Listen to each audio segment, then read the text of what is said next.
All right, let's get it cracking, YouTube. Hold up. What's good, world? It's your boy Mastermind Man, and this is another weekday drop. This is the October 2022 weekday drop. Listen, man, we got a lot we gonna talk about, man. A lot is been cooking up, but before we jump right into the show, be sure to follow your boy Mastermind RGTV on YouTube. Real Gamer, the podcast. We are here, we there, we everywhere. The classic shows, RGTV, Master 23 Mind on Twitch. Where I be going live and playing a lot of games, man. But look, we got a lot to talk about. I'm finna break down a lot of stuff. Y'all gonna hear the passion. Y'all gonna see it all and hear it all. We are here, we there, we everywhere. Go tell your folks, man, Mastermind is finna break some stuff down in gaming. Let's get it, baby. Let's get popping, man. So, I'm just gonna jump right into it. I got my magical handy dandy board over here. Shout out to the YouTube gang over here, you know what I'm talking about. And we got the Anchor show over here at Spotify, you know what I'm saying? We here, we there, we everywhere, baby. Google is shutting down the Google Stadia. So listen, man. Now, the thing is about this.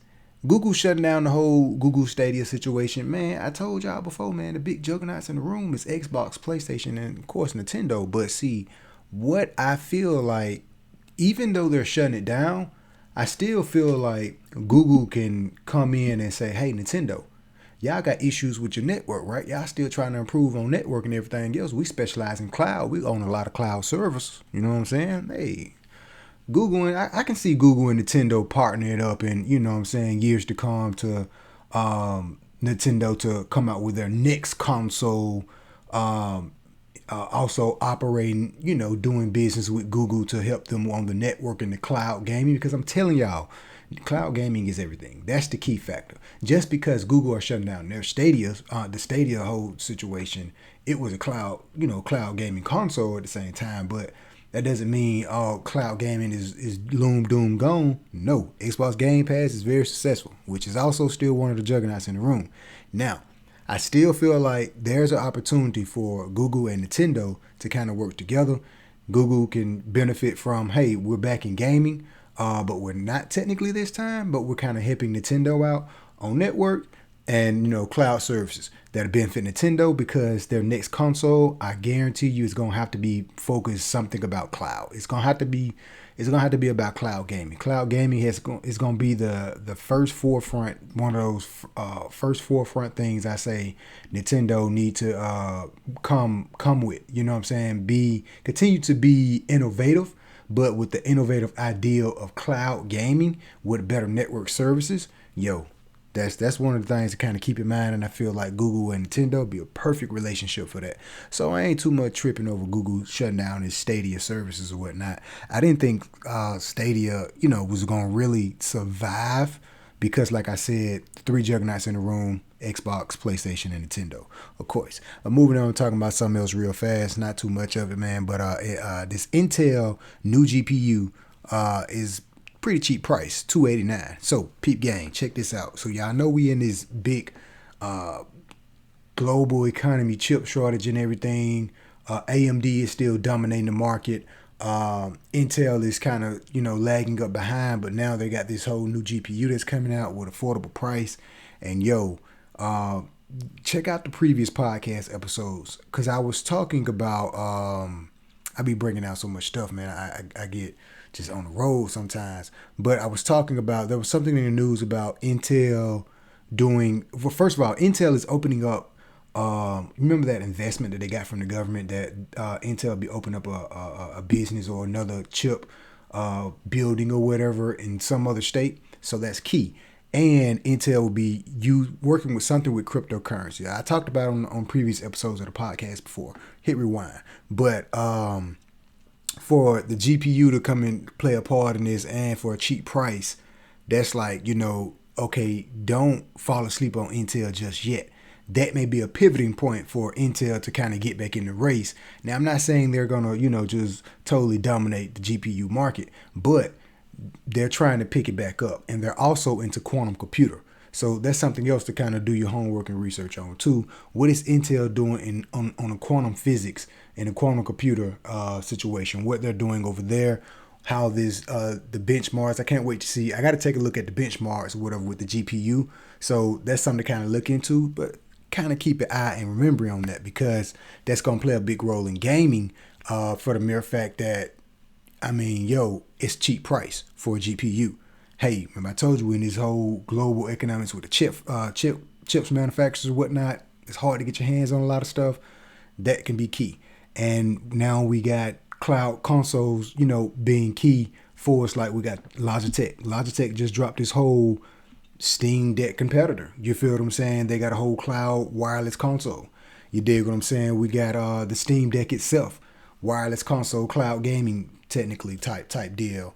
You feel what I'm saying? Snapdragon working on some stuff. So it's some hot stuff that's popping in gaming for its hardware, and for Intel to now attack the GPU sector of it and kind of, go in also on the quantum computer and the crypto side of it. That's key. Keep your eyes on Intel. They ain't dead yet. Moving on, talking about this Tesla AI bot for a little bit, man. Just a little bit. So first of all, we got the future is looking crazy, yo. Let's just say that for a second. This Tesla AI bot. So the thing is, I think they want about 20,000 for the thing. This is gonna take away. And I'm gonna bring it all around the reason why I mentioned this on a gaming talk show. So, the thing is, this gonna take a lot of like humans out of jobs. So you know what I'm saying? This is something to kind of think about too. But what if this Tesla AI bot can play video games with you? That's a different story and a whole nother breakdown. I can see me and my Tesla bot sitting up here chilling. We competing in Street Fighter or whatever. Hey, you know what I'm saying? I can see something like that. Or my Tesla AI bot is helping me out in the game. Previous podcast episodes before, I talked about artificial intelligence helping us out in these video games or whatnot. How they got the PlayStation and you can talk to your PlayStation. That thing is kind of annoying. You know what I'm saying? So artificial intelligence is key. And for it to now be outside of our television and into the physical, for us now we have a bot that can kind of do things for us. That's what's up. That's what's up. You know what I'm saying? So I'm happy to see that, because I'm like, yo, in the future, could you imagine playing some video games with your Tesla bot? You know what I'm saying? Like, or competing, you and your Tesla bot is going live on YouTube and y'all competing into a Street Fighter game or something. Or you're in the metaverse and, you know what I'm saying? So now we're living in a world to where this technology, the AI, artificial intelligence, that's in these virtual metaverse worlds is now coming into the physical, and now they can interact with us in the physical and the digital world. That's like, can I get some exploding emojis in the chat? Moving on, talking about E3 is coming back in 2023. Yo, I'm hoping to pull up on y'all at E3 at 2023. We just gonna say we hoping to do that. We speaking into existence. Hopefully we'll be able to show up to the E3 returning in 2023. I'm happy that it's back. I'm really happy that it's back, and it's back in person. So I'm happy, man, because you know what I'm saying, the digital thing is cool. I'm a little introvert person, you know what I'm saying. So I was in love with the whole digital situation and whatnot. But E3 is like the Super Bowl for gaming or whatnot, and there be so many massive games that comes out or we get to see during E3. I would love to see that now, because we got PS5, you know what I'm saying? We got the next PlayStation, PS5 Pro, aka probably coming soon in the future. Just, you see a lot of exciting things in gaming, new things happening when E3 come around. So for it to be back in 2023 and us in person, yo, that's what's up. Gaming, that's like the gamers paradise. You know what I'm saying? The Super Bowl of the gaming era. So I'm happy to see that we're getting some more E3. Moving on, talking about this God of War. Let's break it down. Let's jump right into it, baby. Listen, man. So there's a couple rumors that God of War, they're saying that God of War, let me just pull it. Let me pull it up right. I got another screen right here in front of me. Let's pull it up real fast. Boom, right here.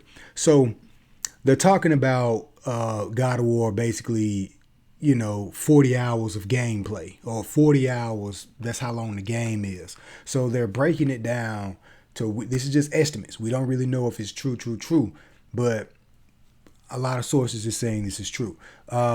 We got 20 hours of the main story, 3 hours and 30 minutes of just cinematics, 16 hours and 30 minutes of just gameplay. The other 20 hours is side quests, 1 hour cinematic, and 19 hours of gameplay. Yo, source insider gamer IG, like gaming IG, like, yo, wait a minute, let's break this down. 40 hours, 20 hours main gameplay, 20 hours side story. Let's go. Let's go. I'm telling y'all, man, this gonna be game of the year. And if this don't win game of the year, I said it's gonna win some type of awards that's gonna continue to win more awards and awards. Now, I'm pumped. I'm happy because not only when you beat the game, you get 20 more hours on just side quests, baby. Man, that's an opportunity. I feel like they can introduce a DLC at some point in time, or give us another story to God of War, to where now you're playing with just a little boy or whatever. You never really know, because we got, for the mere fact, the story. Can you think about it? 20 hours of the main story, and there's 20 more just for side quests. What if the side quest is something that moments or times that takes place after the story, or you know how side quests usually be, you know what I'm saying? So I feel like they're going to be very creative with this new God of War Ragnarok. So that's the reason I say that, because I really think they're going to be very creative and do some things, and for them to split it down the middle like that, I'm happy for it, man. And the cinematic God of War movie and TV show possibly in the making, you know what I'm saying? So hey, I'm happy to see that, man. There's a loud dog barking outside. I got some crazy navies that had multiple dogs, and it's crazy. But this God of War gonna be amazing. Moving on, talking about, I want to break this down. This is the one I really wanted to break down. There's remakes and remasters or whatever. So there's a couple reports out there. Horizon Zero Dawn remake is reportedly in development. So check this. We got a remake for The Last of Us 2. You feel what I'm saying? Just dropped PS5. Alright, cool. You know, when we first got news of it, I wasn't too much excited about it, because I'm like, yo, I mean, do we really need it? But now seeing that the game is out, seeing how good it looked, all the stuff they added into it, cool. I appreciate it. I love the way it looks. Would I buy it? Not right now, but probably later on. Most definitely. I mean, if you got the funds, yeah, most definitely. But most gamers, you know what I'm saying? I already paid for that game last time I came over to remaster. So with this situation here, this particular game, now don't get me wrong. Now, I just beat Forbidden West. Big fan of Forbidden West. Amazing looking game. I love it. I'll play it again. New Game Plus and everything. The old one, I'll play it. Yeah. So they're talking about this one is going to add accessibility features, graphics modes, quality of life improvement of the gameplay itself. I'm still like, yo, this game is already, you know what I'm saying, it already looks good in PS4. I don't see how much better you can really improve, and we're still in the, second year of PS5?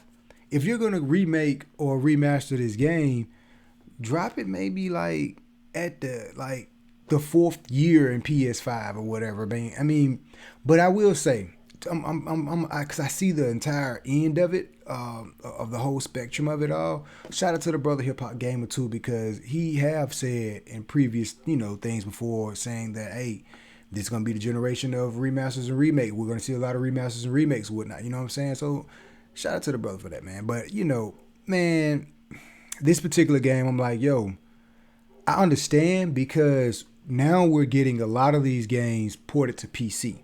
PlayStation is like, yo, before these games get ported to PC, or even some of them after they get ported to PC, let's go ahead and drop the PS5 version, mostly before we drop the port version on PC. Let's go ahead and, drop something for PS5. Like, yo, no, bruh, no. It's going to look better on PC anyway. You know what I'm saying? And two, now I'm grateful for the accessibility features. I'm all about accessibility in games. I actually want to get with some people to like, hey, well, let's make accessibility even better.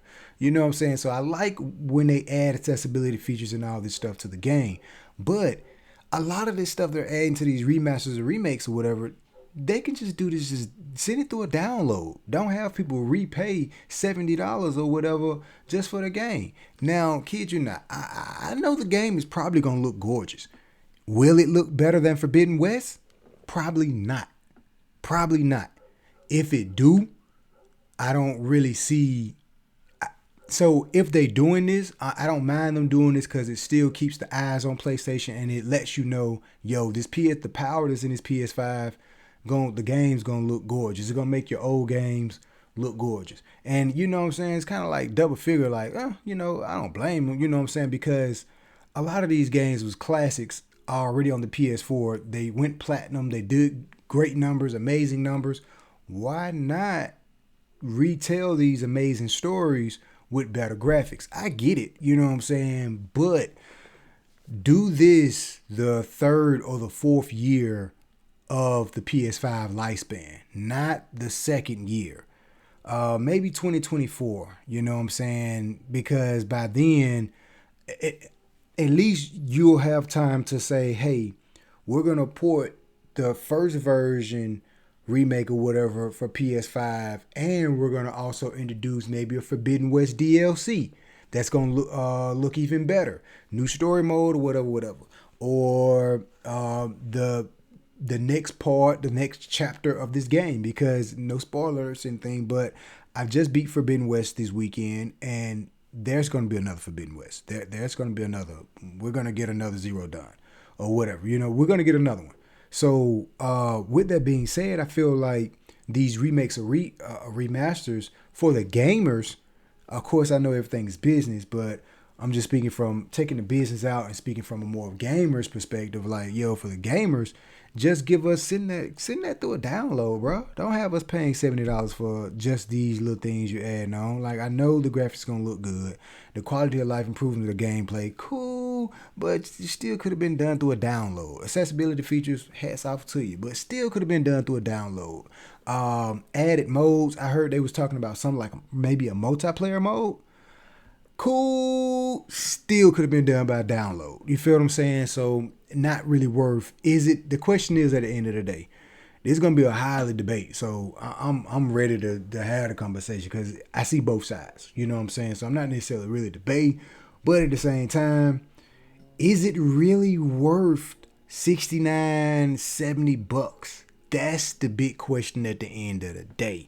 I'm not too sure. Because the game still looks good on PS4. If you're gonna remake any other game, don't remake a game you just dropped.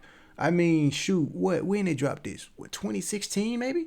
Don't remake a game you just dropped that don't look that bad already. You feel what I'm saying? And especially remember when PS5 first came out, they some of these games they gave us updates like the Assassin's Creed. That's like them bringing Assassin's Creed back out. Now they could actually do a better job if they was to do a remake of Assassin's Creed Origins, the original, the Egypt one. That would look really good, a remake for PS5. But I'm just using this for the sake of example.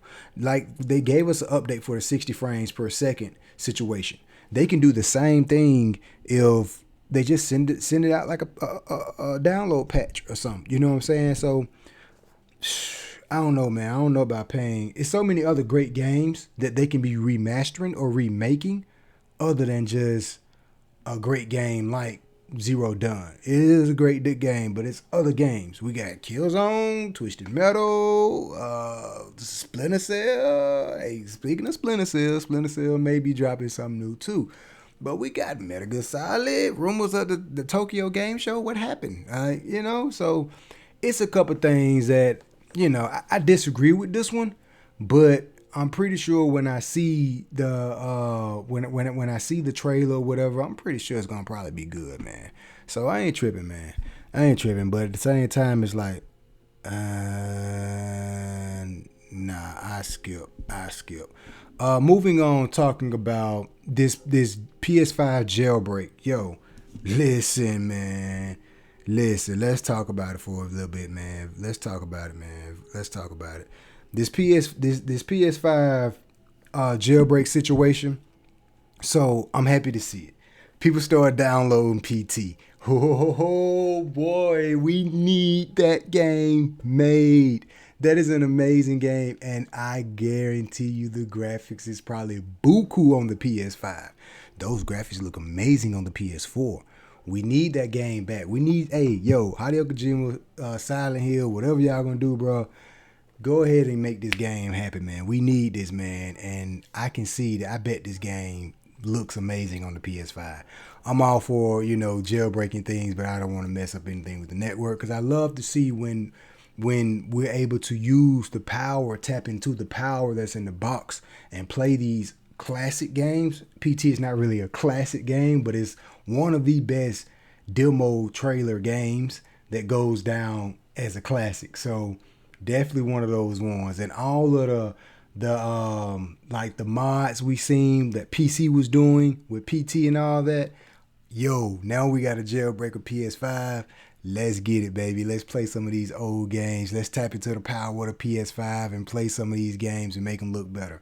You know what I'm saying? So I was like, oh, let's see. I see. So moving on, man. Talking about this Overwatch real fast. Overwatch is over with. Overwatch 1 is over with. It is now offline.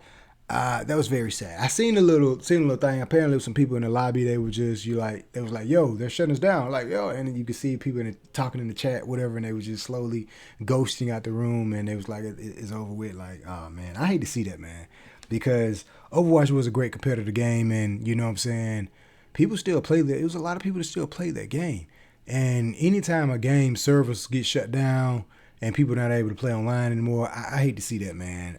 I really do. Even for old games like this, like Xbox 360, you know what I'm saying? Old Halo games or any old PlayStation games. I hate to see that, man. I'm a gamer at heart, man. I love games, and I feel like, hey, once you make these games and we're online, keep us online. Don't never end our online world. So, shout out to Overwatch 1. Hopefully, we can get Overwatch 2 out here real soon. But rumors are saying that Overwatch 2 situation with the free to play may be a nightmare. I don't know, but I hope they fix something with Overwatch. I wasn't really good at Overwatch, but I enjoyed the passion that people had playing that game, and I like seeing people playing it. So it looked pretty good. I just wasn't good at it, but hopefully we can. Hopefully Overwatch 2 drop out, and we do see some nice stuff. Moving on, talking about this, man. This is one I'm really passionate about, and I want to deep dive a little bit into. Apple getting into the NFT space. Let's talk about it, ladies and gentlemen. So, Apple is allowing developers to sell NFTs, taking a normal 30% cut of its sales. That could allow 1 billion users to get into the NFT space. Yo, all I'm gonna tell y'all at the end of the show is keep your eyes open for Web3 blockchain gaming games. Keep your eyes open, baby. And for the mere fact that, so this is a plus N for crypto, and this is a plus N for all NFT enthusiasts, and this is a plus N for Apple. But and why is it a plus N for all these? And some of the people that the developers whatnot, 30% cut, that sucks, but it's still good because Apple is basically leveraging its users. So think about it like this. Shout out to EYL2. They gave a perfect example on Market Mondays talking about this. But think about this analogy right here.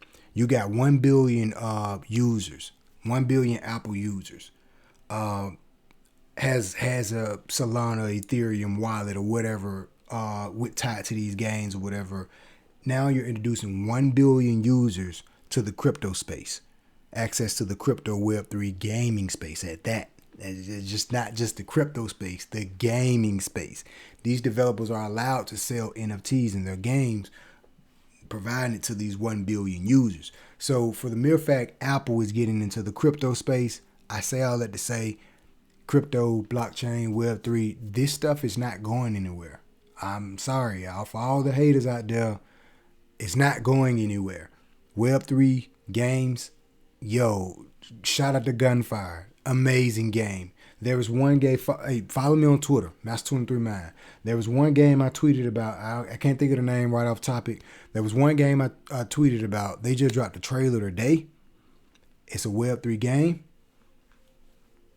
and it's running on Unreal Engine. But let's go. Gaming future is looking bright. That's all I'm going to tell you. That's all I'm going to tell you. So it's something else I wanted to come in here and speak about too real fast. Let me see. Where is it?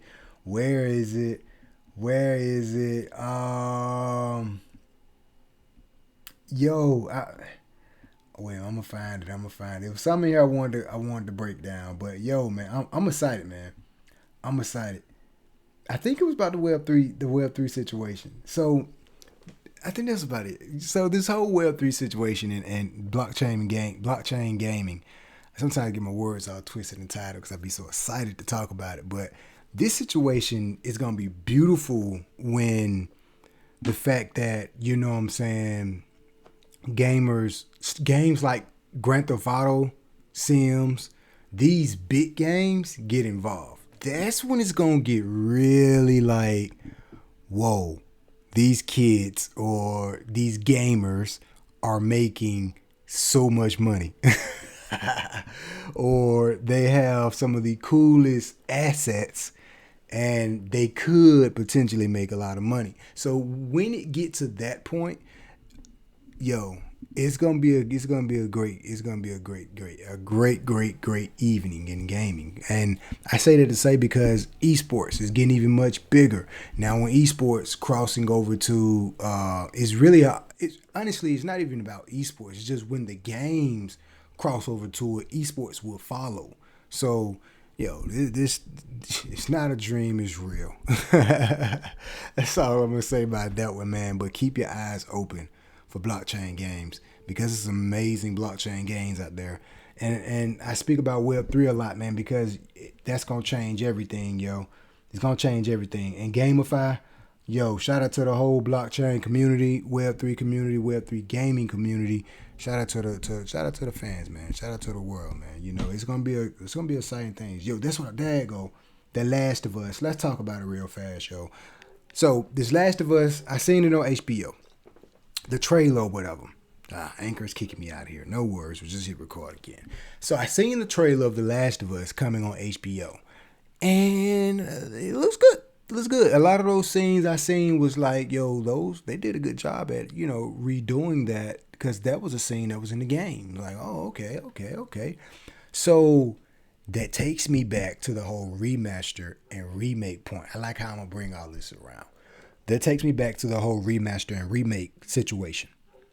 Matter of fact, that's probably why they're doing the remake of Zero Dawn. So, boom, peep game. Anchor, I hate that you cut me. Wait a minute, YouTube. Wait a minute, because Anchor need to hear this. This is going to be a very intricate breakdown I'm about to give y'all. So, Anchor, y'all stay tuned for a second. Commercial break. Yo, check this. This is going to be a very intricate breakdown I'm about to give y'all. All right, we back. Check this. So, what Last of Us remake did for the PS5 was put Last of Us back on the map and basically put it in a situation, put the eyes back on it, put them back in the spotlight. Also, next year, they got The Last of Us dropping on HBO. Perfect. And it looks really good. And if it do good, the numbers, I think it's going to do good. We'll just say when it do good. I hope it do like Walking Dead. And I stopped getting into Walking Dead probably season 3 or 5. And they got so many seasons, I lost count. And I'm like, oh, man, I don't know what's going on. So many characters. Like, I hope Last of Us do just that good to where it do so well to where we get another Last of Us game. And then they say, you know what? The new Last of Us game is coming and we're going to drop a new series based off that new Last of Us game. Let's go, baby. So check this out. What they're doing with Zero Dawn, the whole rumors that we're getting a remake for PS5 for the Zero Dawn. What they're doing for that. And then remember that Sony was talking about, we're going to drop a TV show or a movie Probably be a TV show because Zero Dawn is too long to be a movie. In my opinion, it's so much dialogue in that game. It can really be like a three. I can see them doing maybe a 1 through 7, 1 through 7 series, 3 series, 1 through 7 episodes, three seasons. I can see them doing that. And I say that to say this remake that we're gonna get for PS5 may just open the door and say, hey, now we're giving you the remake. Boom, drop the trailer for the TV show. Perfect, just like we did with Last of Us 2. Then we're gonna port it out to PC. So I see the business end of it and what Sony is doing. Cool. I see. Like I said, I see both sides of it. So I'm not really necessarily debating it, saying, I hate it, it sucks, it's a bad idea. Nah, it's not really a bad idea. At some point, you got to be fair and say, okay, y'all kind of milking us. You're kind of milking us. You know what I'm saying? Because technically, you can give us this through a download. But I see the whole bigger picture of it. Like, yo, we're this game, of course, we know this game did good. So we're going to drop a remake version for the PS5, showing you the power of the PS5. That's going to make PS5 sales go up. We're going to show you a trailer of the TV show that we got based on this game, and now you get to really imagine how the TV show would feel or how it would look. So that's going to open the doors for the trailer and boost that up. And you know what I'm saying? Then the port to PC, that's going to make people continue to add on to their PlayStation PC port database. You feel what I'm saying? So I see where they're going with it. You know what I'm saying? Uncharted, very successful game. Came out with the movie, very successful movie. The Last of Us, very successful game. Remake, very successful. I gotta check the stats on that, but people was pretty. You know what I'm saying? I seen the homie playing Last of Us on remake for PS5. It do look pretty good, and a lot of the features that they added on, pretty dope. But you could have gave us that through a download. But respectfully, it do look good. You know what I'm saying? And now we getting the TV show. Perfect. So I see how they lining things up. It's like a domino. It's like a really intricate domino effect. And God of War. Rumors that we may get a God of War TV show or series or whatever. Yo, we getting 40 hours of freaking the full game. 20 hours full story. Another 20 hour side quest. You know what I'm saying? Who knows? So I like it, man. I see where they're going with it. You know what I'm saying? It's another game. Shoot, didn't Ratchet and Clank have a pretty successful game and pretty successful movie? I see what you're doing, PlayStation. I ain't mad at you. So you dig what I'm saying? That's really all I got for y'all right now. That's all I wanted to kind of come in and kind of break down, man. I told you it was a lot to kind of get off and break down, man. But yo, it's looking good, man. It's looking real good in gaming. So all I can tell you is, man, keep your eyes on gaming and keep your eyes open for Web3, blockchain. Go do your homework, folks. Jump into the Discord. Y'all want to hop in the Discord, man. I need y'all to follow me on Twitch. When I go live, jump in the chat and say, yo, bro, send me the invite to the Discord. Hop in the Discord, man. We dropping gems off like we work at a jewelry store. Let's get it, baby. Jump in the Discord. And if you can't get a hold of Twitch, follow your boy on YouTube, Mastermind RGTV. Hop in the chat, leave a comment, and say, "Yo, man, I'm trying to be a part of your Discord community, man. Drop a thumbs up and say, let me get in that Discord. I seen the link. Let's chop it up. Tap in with me. You know what I'm saying? So that's all I got for y'all, man. Real Gamer Podcast. We're on all platforms, and be sure to follow me on Twitch for real, because what I start doing now, I started doing hot topics and short podcast segments as I play the game. Like the other night I was playing Forbidden West. I started kind of breaking down some of the stuff outside of the Forbidden West review. I did a full review. Check out the full review on YouTube. But I'll kind of start doing these short quick weekday drops during the live sessions on Twitch, so you don't want to miss out. You know what I'm saying? And I was playing the beta. Oh, the beta. Before we get out of here, baby, we gotta talk about this beta, baby. This Call of Duty beta. Listen, man. Listen. They got a couple things they need to fix before the game drop. The game not bad. It's not bad at all. But there's a couple things that they need to fix. And the community is not so happy with some of the things that they've been messing up, dropping the ball on this game. So they need to fix some things. But yo, it was really, really fun. I had fun playing the beta, man.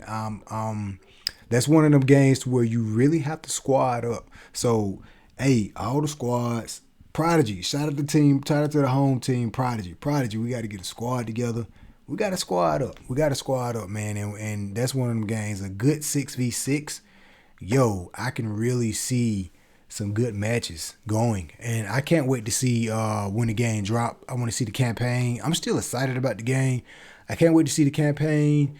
I can't wait to see the other maps that we're going to be playing on. You know what I'm saying? The capture the flag mode. I'm a big capture the flag fan, so I want to see that. I'm still excited about it, but it is a couple things they need to fix before dropping the game. So I hope that they got all the analyzed data that they want to, all right, you don't like this, you like this. I hope they go back in the lab and say, all right, let's give the people what they want, patch this game up, let's get it, you know what I'm saying? So the beta was really fun, though. It was really fun, but they got to come with it. There was another game that Hip Hop retweeted out, man. I can't remember the name of it, but it looks really, really good. And it can give Call of Duty a run for its money. Yo, I see in the future there's going to be another game, because this, like I said, this Modern Warfare is good, but it's some things that they, you know what I'm saying, a lot of people is not happy with. So I say that to say that it's some games that's going to come down the pipeline, especially if Call of Duty take this break. Now, the whole deal with Microsoft and all of them, yo, if they do take a break and this whole deal go through, which the deal, I'm pretty sure the deal gonna go through. But once they buy them and everything, the deal go through and they take the break, the next Call of Duty that we're gonna get in 2025 or whatever, 2024 or whatever, you know what I'm saying? That Call of Duty is gonna have to come with it. And during that break, there's gonna be some very innovative games that's gonna come out that we may just forget about Call of Duty, to where it's gonna be like, Sony gonna be like, hey, y'all was complaining so bad about the whole deal with Xbox is doing with Call of Duty. These new shooters, these new innovative shooters that's now being created, y'all gonna want your hands on them. And if Sony snatch these guys up, whoever is the next Call of Duty competitor, Sony snatch these guys up before Microsoft, and Microsoft come out with the new Call of Duty 2025, 2024, and they drop the ball, yo. So, it's going to be interesting to see, man. And like I said, it's one game, and I can't remember the name of it, but it looks really good. So it's this game that's on Xbox that they're like in a toy store, and you can play with different anime characters or whatnot, and it's a shooter game. That game pretty fun, you know what I'm saying? So it's interesting to see how the whole dynamics of the next multiplayer shooter is gonna come about. And when you speak in a multiplayer shooter, anything competitive, esports is on the tip of everything. And so it's going to be key. And now games is getting into the whole crypto and blockchain situation. Yo, I'm telling y'all, man, these Web3 games, these blockchain games, finna be a problem for a lot of, it's finna shake up the industry, yo. Like, it's finna shake up the industry. A lot of these games finna be a problem, man, and a good problem. And because, think about it. This game, man, follow me on Twitter, man. This game they're working on, that's running on Unreal Engine, looks so good. And I know it's a trailer. But, yo, I can't even elaborate on how much of excitement I am for this, man, because you have to understand what is blockchain technology, what is this whole Web3 situation, and like you just have to know. And once you know those two things and seeing what's being created in these different projects, yo, this is dope. I can't wait till right now Web3 is really boosting up on the mobile on the mobile scene, on the mobile and the cloud situation. Perfect. I can't wait till you get to the console situation, but we might not even have console anymore because cloud and mobile is going to take over everything. You know what I'm saying? And if there's like we got the Steam Deck situation, like gaming is getting really, really interesting and it's leaving the console space of interest. So, you know what I'm saying? It's gonna be dope. It's gonna be dope. But man, we gotta get on out of here, man. Listen, man, follow your boy everywhere. Master 23 Man on all platforms. Real Gamer on all podcast platforms. RGTV, those are the classic shows. Man, listen, man, the classic shows is where I mix gaming and comedy together. And it's pretty interesting. So yeah, we here, we there, we everywhere. It's been real, y'all. Mastermind RGTV on YouTube also, and Master 23 Man on Twitch. We actually probably finna go live on Twitch here in a little bit, so y'all stay tuned for that, man, and stay tuned for more. We're gonna be back in here in the podcast. Y'all know how we rock. Weekday drop, weekend drop. We gonna be back in here. Just know that for sure. Love is love. Game on, everybody. Peace. It's been real, YouTube. Let's get it.